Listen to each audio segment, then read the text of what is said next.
Vamos lá. Então agora nós vamos começar a eumintologia. Nós vimos em separado o Ascaris lumbricoides, que é o maior representante dos eumintos.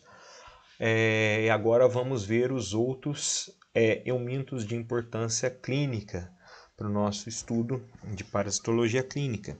Lembrando que depois nós iremos ver mais adiante os plateumintos, que são já representados pelas tênias, também com bastante importância clínica no estudo laboratorial. Certinho? Então, na eumintologia, nós vamos estudar agora alguns parasitas que têm muitas coisas incomuns, que é a ancilostomíase, que é representada pelo Necator americanus, e o Ancylostoma duodenale. A estrongiloidíase, que é representada pelo Strongyloides stercoralis. A enterobíase, que é representada pelo Enteróbio vermicularis, também conhecido vulgarmente por Oxyurus.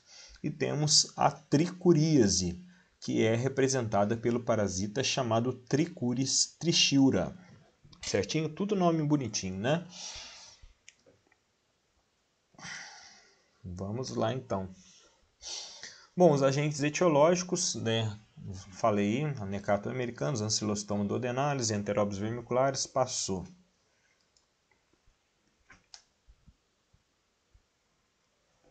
Então, o primeiro que nós vamos ver aí seria a ancilostomíase, que é vulgarmente conhecida como a doença causadora do amarelão ou anasarca, né? Que é uma doença que a pessoa fica com a tonalidade da pele meio amarela, fica cansada, sem vontade de fazer as coisas, com a perna fina.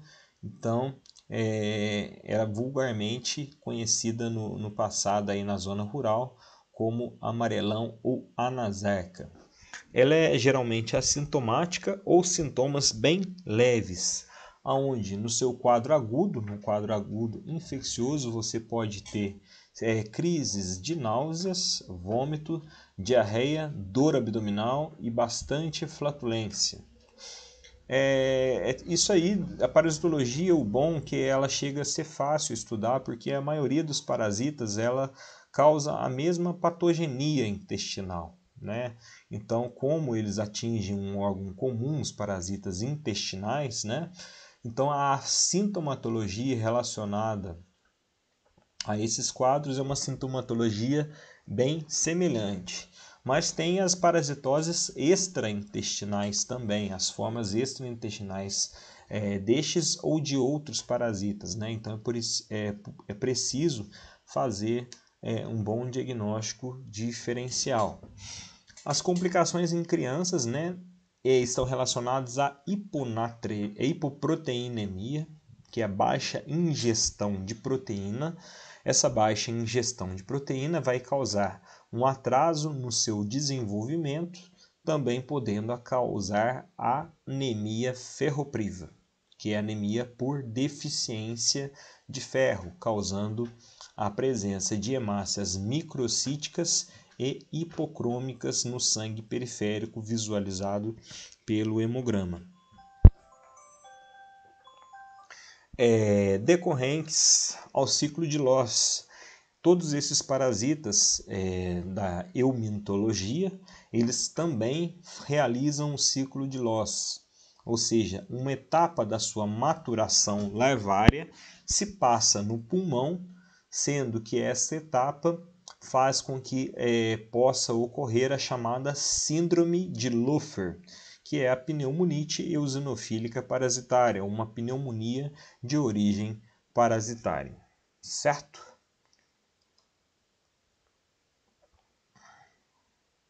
Passando aqui o ciclo biológico da ancilostomíase, ou também conhecida como ancilostomose. Nós temos aqui uma etapa da larva chamada larva filariforme. A larva filariforme, ela é a forma infectante da ancilostomíase. Então, ó, lembrem-se aí, ó, qual é a forma infectante da ancilostomíase ou ancilostomose? É a penetração ativa da larva filariforme de Ancylostoma sp, ou Necator americanus também, tá? Os dois são causadores da ancilostomíase ou ancilostomose. Então, a larva filariforme seria a forma infectante e é uma das formas de diagnóstico também. Você tanto pode identificar a larva quanto o ovo presente nas fezes. Na maioria das vezes, você vai achar o ovo. Geralmente, a larva vai sempre estar acompanhada do ovo, certo? Mas a larva é menos comum você achar nas fezes, porque a larva filariforme é uma larva de forma livre. Ela vive no ambiente e espera um pezinho descalço passar ali por perto para ele sorrateiramente penetrar por este tecido e causar a sua infecção. Então, vai ser aquele mesmo ciclo. A larva penetra na pele íntegra, né? Ela vai encontrar uma circulação colateral que vai levar até ao ramo hepático. Do ramo hepático vai sair para a circulação pulmonar, aonde vai cair nos pulmões, fazendo uma etapa da sua maturação. Após cumprida essa etapa da maturação, que seria o ciclo de Loss, podendo ou não causar a pneumonite, que é relacionada à síndrome de Loeffler, essa larva vai ascender à árvore brônquica e vai novamente ser deglutida pelo reflexo da tosse, caindo no intestino, aonde os parasitas, enfim, vão se encontrar, o macho e a fêmea, se abraçarem um abraço carinhoso, reproduzir e formar ovos. Esses ovos vão para o ambiente através das fezes e vai dar origem a uma etapa da larva que chama-se larva rabititoide. Essa larva rabititoide, ela sofre uma metamorfose que vai se tornar larva filariforme, que é a larva infectante, é a forma infectante da ancilostomose. Beleza? Então, basicamente, é este seu ciclo de vida.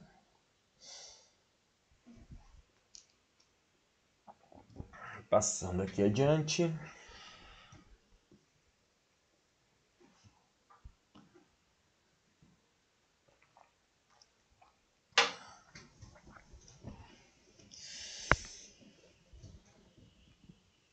Carrega. Deixa eu ver se alguém tem alguma dúvida. Quanto carrega? Ninguém tem dúvida. Vamos lá. Vamos expandir o slide aqui. Então, esta é uma micrografia no qual mostra o vestíbulo bucal desse parasita, né? É um parasita que tem as proeminências dentárias bem visíveis, que fazem com que ela possa se aderir ao tecido intestinal, aonde vai fazer pela sucção a expoliação dos seus nutrientes e sangue. Então aqui está uma reação dérmica típica do contato, né, da penetração de larvas de ancilostoma na pele, tá? Não vamos confundir com o bicho geográfico, não tem nada a ver o ancilostoma duodenale ou o Necator americano com o bicho geográfico. Também é um parasita, só que o bicho geográfico é um parasita que ele vai se restringir à pele. Este não, ele vai penetrar aqui e esse parasita é microscópico na hora que ele penetra na pele. É só que ele causa uma reação alérgica muito grande, tá? Então ele é microscópico.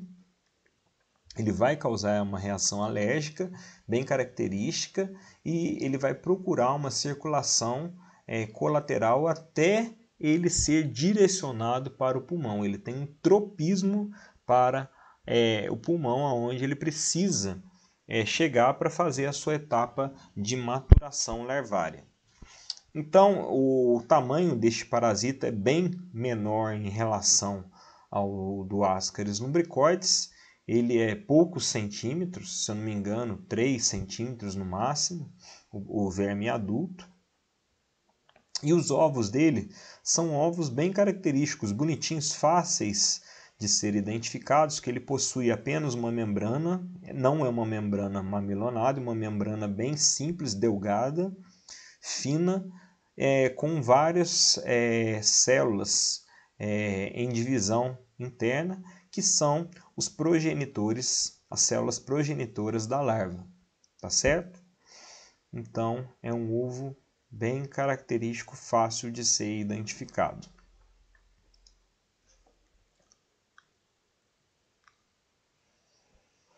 Vamos partir para estrongiloidíase, que é uma doença causada pelo parasita chamado Strongyloides stercoralis. É uma doença também relativamente assintomática, onde os sintomas cutâneos relacionados à penetração, também penetração da larva no organismo, são sintomas urticariformes ou serpentiginosos.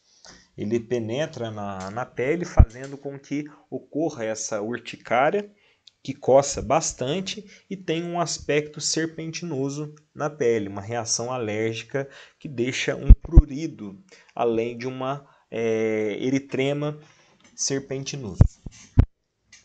Complicações relacionadas a este parasita, nós temos aí também o círculo de Loss, são parasitas que precisam passar pelo pulmão como etapa de sua evolução larvária. Então, eles podem sofrer também a síndrome de Luffer. O paciente pode passar por essa pneumonia parasitária, ou pneumonite eosinofílica parasitária.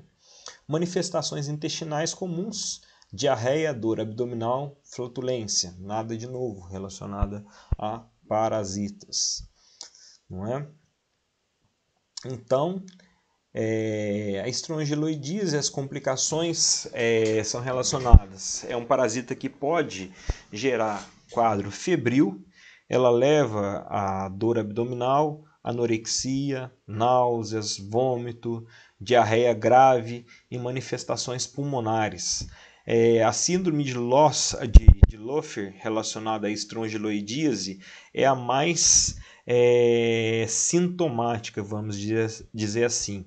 É a que o organismo tem uma sintomatologia maior, tá? Onde você tem uma tosse, uma dispneia, que é um desconforto respiratório, broncoespasmos e angústia respiratória. Por quê? Porque o acúmulo de eosinófilos no pulmão, lembrando um pouquinho lá da hematologia, os eosinófilos, eles têm no seu citoplasma principalmente a substância chamada histamina. E essa substância é uma substância altamente vasoativa, fazendo com que ocorra uma vasodilatação.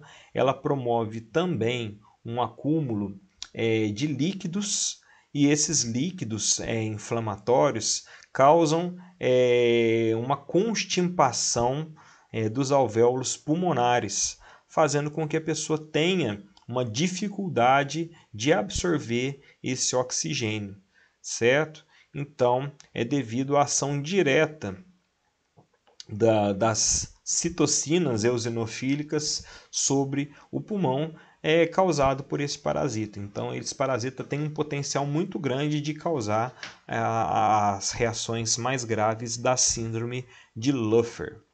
Uma superinfecção com cavitação também pode ocorrer. Meningite, endocardite, peritonite, sepse por enterobactérias e fungos. Então, quando você tem uma superinfestação, você pode ter uma perfuração do órgão, do intestino no caso, levando como infecção secundária essas bactérias intestinais, que podem cair na corrente sanguínea, levando a pessoa a ter uma meningite, uma endocardite ou uma peritonite secundária a essa cavitação, a esse efeito traumático no intestino. Relacionado também a pacientes desnutridos, imunocomprometidos em uso de corticoides. Existe um protocolo muito utilizado sempre quando você vai tomar uma grande dose de corticoides. Nós sabemos que corticoides em doses altas, eles possuem um efeito importante imunossupressor. Antes de tomar a dose alta, você tem que fazer uma quimioprofilaxia contra possível hiperinfestação de estrongiloides. Por quê? O estrongiloides, ele é um parasita relacionado a quadros de imunodepressão. E quando a pessoa está imunodeprimida, esses parasitas podem se reproduzir dentro do organismo desenfreadamente, causando uma hiperinfestação. E isso aumenta os riscos tanto da síndrome de Luffer quanto da superinfecção com cavitação, levando a infecções secundárias. Então, por exemplo, pessoas que fazem quimioterapia, elas precisam receber altas doses de corticoides. Pessoas que têm doenças autoimunes, elas precisam fazer altas doses de corticoides. Então, todos esses quadros é indicado que faça-se primeiramente a terapia química contra possível infestação do Strongyloides stercoralis, certo?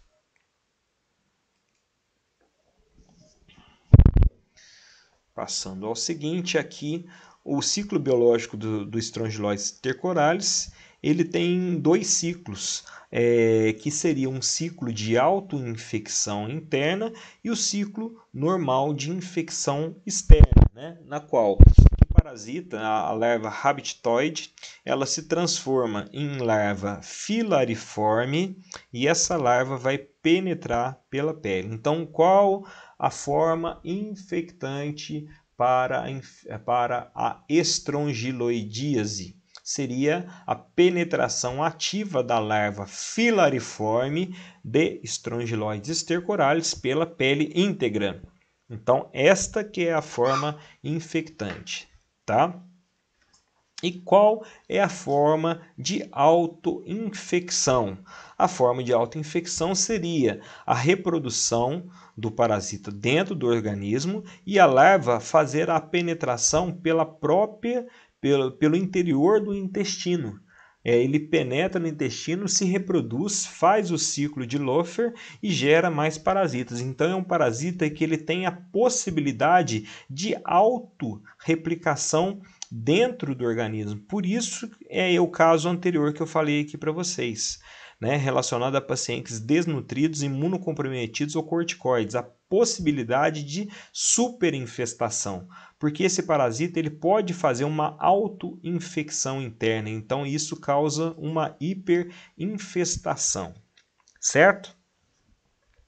Então, o ciclo básico externo seria o parasita, né, depois que vai para as fezes, ele forma os ovos eclodem, forma a larva habitoide, depois a larva sofre uma metamorfose, vira larva filariforme, vai entrar pela pele íntegra.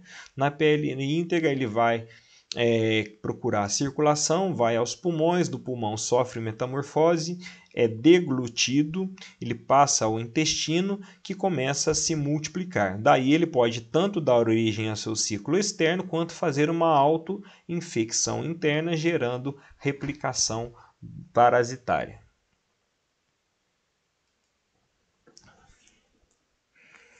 Então aqui nós temos a larva. Essa larva aqui é uma larva que quando as fezes estão frescas, essa larva é uma larva móvel, tá? É uma larva que tem motilidade passível de ser visualizada no exame de fezes a fresco. Ao contrário da larva de Ancylostomídeos, que é o Necator americanus, e o Ancylostoma duodenale, a larva deles é imóvel. e essa larva é um pouco menos delgada. Que isso? Ela tem o vestíbulo bucal mais arredondado, tá? Ela tem algumas outras estruturas, que é o primórdio genital, que seria um critério de diferenciação mais especializado, tá? Mas vocês podem diferenciar ela principalmente pelo vestíbulo bucal, aqui que ele é mais arredondado do que a larva de Ancylostoma duodenale. E também ele possui motilidade, isso aí que é a principal diferenciação. E a larva do Strongyloides stercoralis, eu, nos meus 18 anos de prática clínica, ainda não consegui ver um ovo de Strongyloides stercoralis, somente larva. Então, nas fezes, você só consegue verificar, visualizar a presença de larva. Aqui tem uma reação cutânea típica, tá? Da penetração ativa deste parasita. Então, tem até um ditado: nadou, coçou, Strongyloides pegou. Tá? Então, geralmente, quando você entra num lago ou em algum local que contém a água parada, que tem essas larvas, você coça depois e ocorre essas reações aqui. Esse é um sinal típico que você pode ter se infectado pelo Strongyloides stercoralis. Certo? Aqui nós temos da mesma forma a árvore brônquica, aonde nós conseguimos ver aqui não o parasita, mas o pus relacionado ao aumento de secreção relacionado à presença do parasita causador da síndrome de Luffer. Vamos passando aqui à frente. Enterobíase. Passamos a outro parasita agora, que é o Enterobius vermicularis, vulgarmente conhecido como oxiurus, né? Então é uma doença muito relacionada a crianças, tá? A crianças em uma fase aí de 1 a 4 anos que estão infectadas, elas têm um potencial muito grande de passar a outras crianças, né? Principalmente se convive na mesma creche ou mesma escolinha. Por quê? Porque a criança ela vai lá, ela sente esse parasita, ele vai causar um prurido, né? Uma coceira perianal muito grande. E essa coceira, involuntariamente, a criança faz, rotineiramente ela vai coçar, e esse parasita, a forma infectante dele, que seria o ovo, vai para a mãozinha da criança. E essa criança vai lá, no seu ato de brincar com os amiguinhos, pôr a mão no alimento, né, dá na boca do outro, e põe uma mão na boca do outro, e essas crianças ficam trocando cocô. A verdade é essa. Uma criança contamina a creche inteira, porque é uma reação cíclica, onde uma criança vai se infectar, outra vai se infectar, todas vai ficar com coceirinha e vai passar a coçar e vai pôr a mão no brinquedo, vai pôr a mão no alimento, depois esse brinquedo ou alimento vai na boca e aí todo mundo se infecta, tá? Ele causa uma irritabilidade. Essa irritabilidade é devido ao seu efeito pruriginoso, um desconforto e insônia. Então, aquela criança que fica virando na cama de um lado para o outro, não dorme direito, possivelmente ela pode estar infectada por este parasita. Com relação aos sintomas intestinais, são sintomas menos proeminentes, mas você tem aquela dor abdominal, o tenesmo, né, que seria aquela sensação de fazer cocô sem conseguir segurar, né? Puxo, fezes sanguinolentas, né? O puxo seria também uma rigidez anal devido à reação inflamatória, né? Você fica com o esfíncter anal, vamos dizer assim, latejando, né? Sempre contraído. Fezes sanguinolentas pode ocorrer, complicações relacionadas a infecções secundárias, reações inflamatórias com pontos hemorrágicos. Então, de tanto coçar o reto, né, você pode fazer com que ocorra feridas, né, provocadas pela própria unha, e essas feridas podem se infeccionar, visto que o reto ele é colonizado por bactérias provenientes do intestino, e essas lesões podem se infeccionar causando dor, inchaço, vermelhidão, febre até, né? E eventualmente pode causar feridas graves nessa região.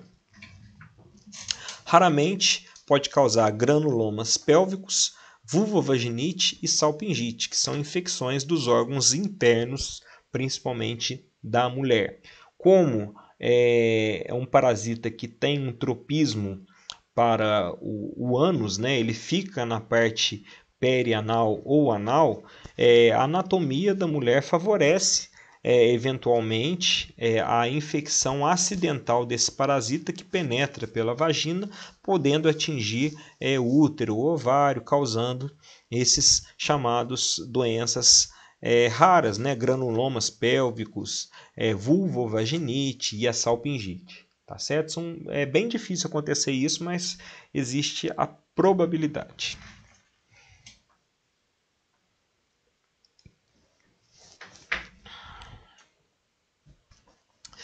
Na enterobíase, você pode ter a autoinfecção direta, quando você mesmo coça e coloca os ovos recém-adquiridos na unha na boca. A autoinfecção indireta, quando você coça e coloca, pega sobre alguma superfície, depois você passa a mão e coloca novamente esses ovos na boca. Você tem uma retroinfecção, quando essa infecção ocorre dentro do próprio intestino, e uma autoinfecção interna, quando retroinfecção, é quando esses parasitas estão na parte extraintestinal, né, para fora do ânus. Eles podem se reproduzir ali, eles podem vir a penetrar ativamente no ânus, e você tem uma autoinfecção interna, no qual o parasita, dentro ainda da porção final do intestino, eles vão fazer a forma sexuada se reproduzindo. Tá certo? Então a infestação neste caso aí pode aumentar bastante. Então, quanto maior a infestação, maiores serão os sintomas, principalmente relacionado ao prurido, que faz com que você acidentalmente passe essa infecção adiante.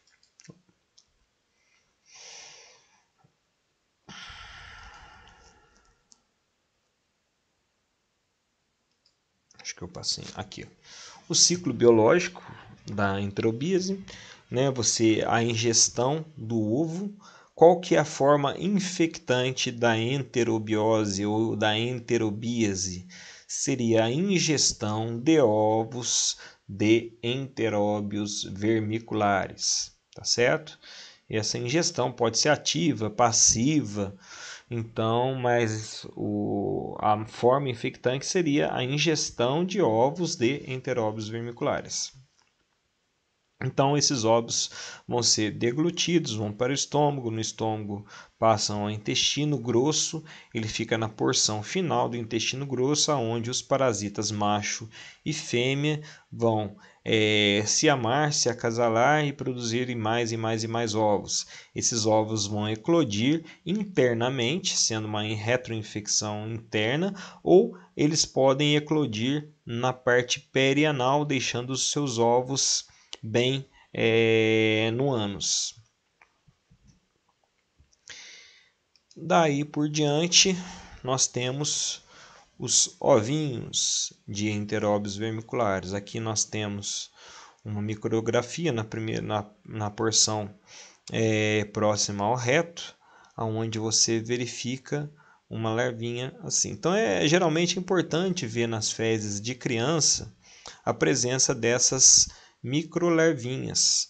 Isso indica, né, visualmente, que você tem a positividade para enteróbios vermiculares. Então, até quando você está no laboratório, é importante você não fazer apenas a análise microscópica, você também fazer a análise macroscópica, porque às vezes você não acha o ovo, mas você acha o verme adulto. e como esse verme adulto ele fica na porção próxima ao reto, ele facilmente pode ser eliminado nas fezes e principalmente ele vai se localizar na superfície das fezes formadas. Então você pode ver esses parasitas aqui em contraste com aquele cocôzinho marrom Nutella.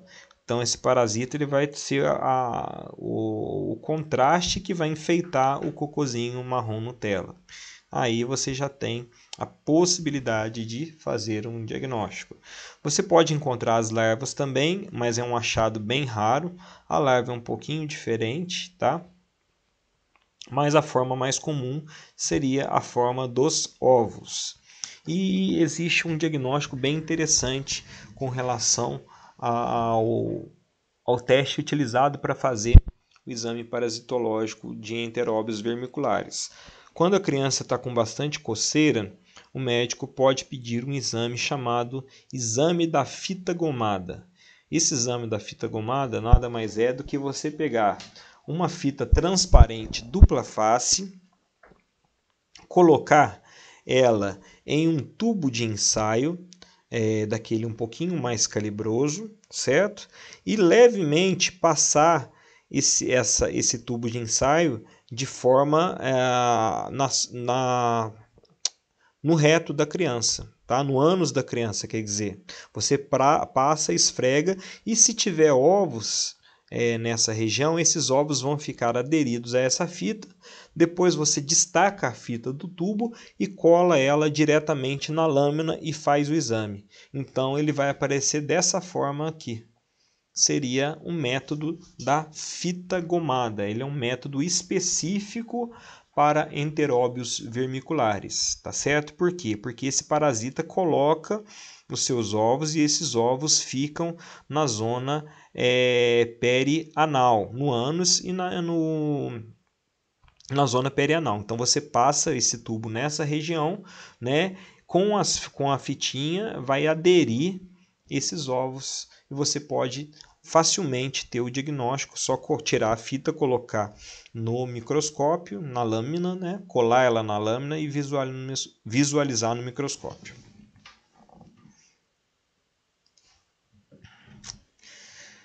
Depois, nós temos aí a tricuríase, né? Que é o parasita chamado Trichuris trichiura, que é um parasita intestinal, também geralmente assintomático. É um parasita mais raro. Ele tem algumas complicações relacionadas à sua alta parasitemia, causando uma necrose da mucosa intestinal, pode causar também hemorragia intestinal, diarreia sanguinolenta, uma anemia ferropriva relacionada à sua ação exfoliativa no organismo, pode causar dor, flatulência, perda de peso, fadiga, isso relacionado a uma carga parasitária acentuada. E as complicações relacionadas a esse parasita, nós temos uma apendicite parasitária causada pelo Trichuris trichiura e uma complicação bem comum relacionada a prolapso retal com hemorroidas. O que seria o prolapso retal? Significa que vulgarmente o toba pula para fora. É uma coisa horrível. Vou mostrar para vocês aqui algumas fotos. O reto pula, fica na parte exterior. Então são imagens bastante chocantes e deve ser muito doloroso, porque muitas vezes são acompanhados de quadros de hemorroidas. Vamos lá. O ciclo do Trichuris trichiura, nós temos aqui a forma infectante do Trichuris trichiura, que seria a ingestão de ovos embrionados de Trichuris trichiura. Essa ingestão, esses ovos vão lá, caem no sistema gastrointestinal. Então, aí essas larvas passam ao intestino delgado. No intestino delgado, elas podem vir... elas não fazem o ciclo de Loss, tá? Vocês veem aqui que não tem o pulmão aqui relacionado ao ciclo de Loss. Isso aí pode até ser uma pergunta pegadinha, eu posso colocar lá na prova. Todos os parasitas a seguir fazem o ciclo de Loss. Aí eu coloco lá todas as opções, tal, Trichuris, exceto, aí vocês têm que colocar lá, Trichuris trichura, certo? Também o Enterobius vermicularis também não faz. Bom, então aqui o ciclo dele é bem mais simples, ele vai cair no estômago ele passa para o intestino, aqui você tem a eclosão da larva. Essa larva ela vai sofrer uma maturação e vai passar para aqui para a alça ascendente do intestino delgado. E aqui nós temos uma região onde fica o apêndice, certo? Então, por isso que esse parasita pode estar relacionado com alguns quadros de apendicite, quando ele vai ao apêndice e faz uma obstrução, uma infecção parasitária dessa região. Depois, esse parasita ele pode colonizar o intestino grosso e nos quadros graves, quando a infecção está localizada na parte distal do intestino, você pode ter as complicações relacionadas a hemorroidas e ao prolapso retal.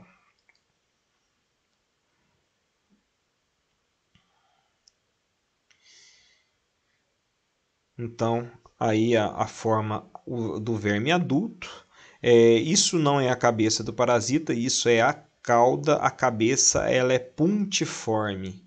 Então esse parasita é um parasita esquisito. O macho ele é menor que a fêmea, né? Nós temos aqui escala de 1 milímetro, então se a gente colocar aqui, esse parasita tem alguns centímetros, ele é bem fino, tá? Difícil de ser visualizado também devido à sua coloração, que é uma coloração que se confunde com a coloração das fezes, isso dificulta a visualização do parasita adulto. Então, nós temos aqui também os ovos do parasita, que é um ovo bem típico. Na faculdade a gente chamava o ovo em forma de barril, um barrilzinho, né? Com duas tampinhas. Então é o ovo mais bonitinho que eu acho, bem característico. Não tem nenhum ovo que se pareça em partes com esse ovo aqui. Ele é bastante singular. Geralmente, quando ele está presente, você vê ele em grande quantidade nas fezes. E aqui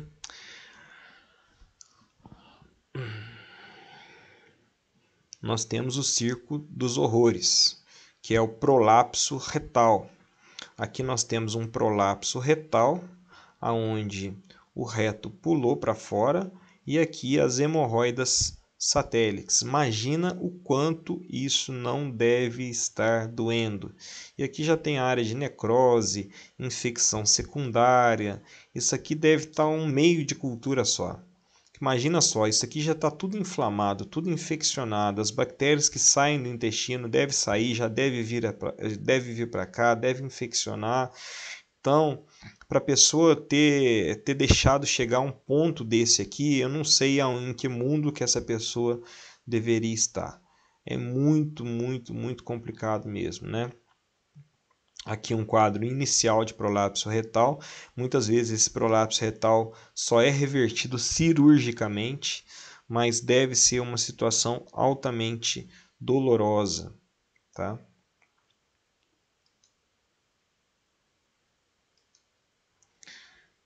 Com relação ao diagnóstico clínico desses eumintos, o diagnóstico clínico da maioria deles é a presença de ovos ou larvas no exame parasitológico de fezes. Muitas vezes esse exame, o diagnóstico clínico, na verdade, desculpa, eu estou viajando na maionese. O diagnóstico clínico são os sinais e os sintomas que a pessoa apresenta, geralmente sintomas gastrointestinais relacionados à dor abdominal, distensão abdominal, flatulência, diarreia, insônia. E quando você tem quadros como este, por exemplo, do Trichuris trichura, com um prolapso retal, é bem característico. Já o diagnóstico laboratorial, você vai encontrar as formas, né? Principalmente as formas infectantes, que são os ovos ou larvas destes eumintos, tá certo? Alguns você vão encontrar em forma de larvas, em alguns você vão encontrar em forma de ovos.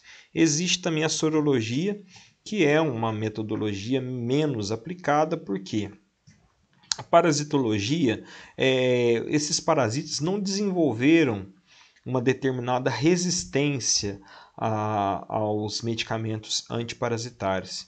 Então, o médico ele não vai pedir uma sorologia, que geralmente é uma metodologia mais cara e complicada para ele fazer um diagnóstico. Através do diagnóstico clínico, ele vai simplesmente e prescreve um antiparasitário.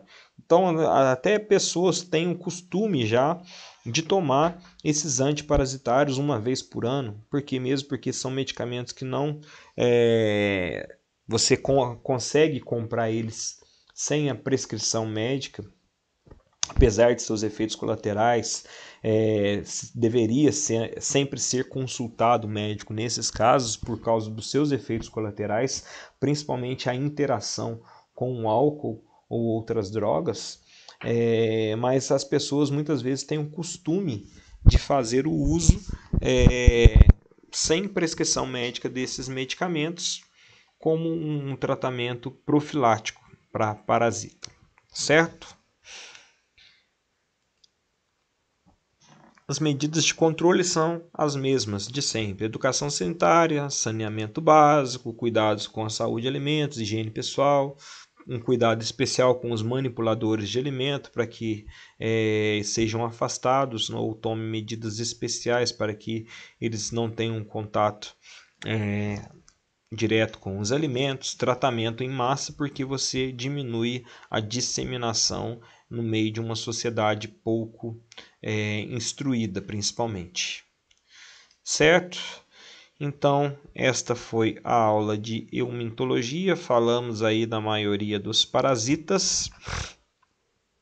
Então, pessoal, vou fazer agora um intervalo, que eu já vou começar a postar esses conteúdos aí, e logo às 10:50 nós voltamos aí com a parte de exercícios, tá certo?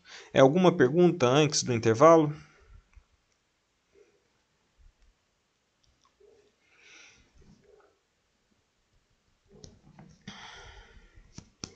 Vamos lá, alguma pergunta, alguma dúvida?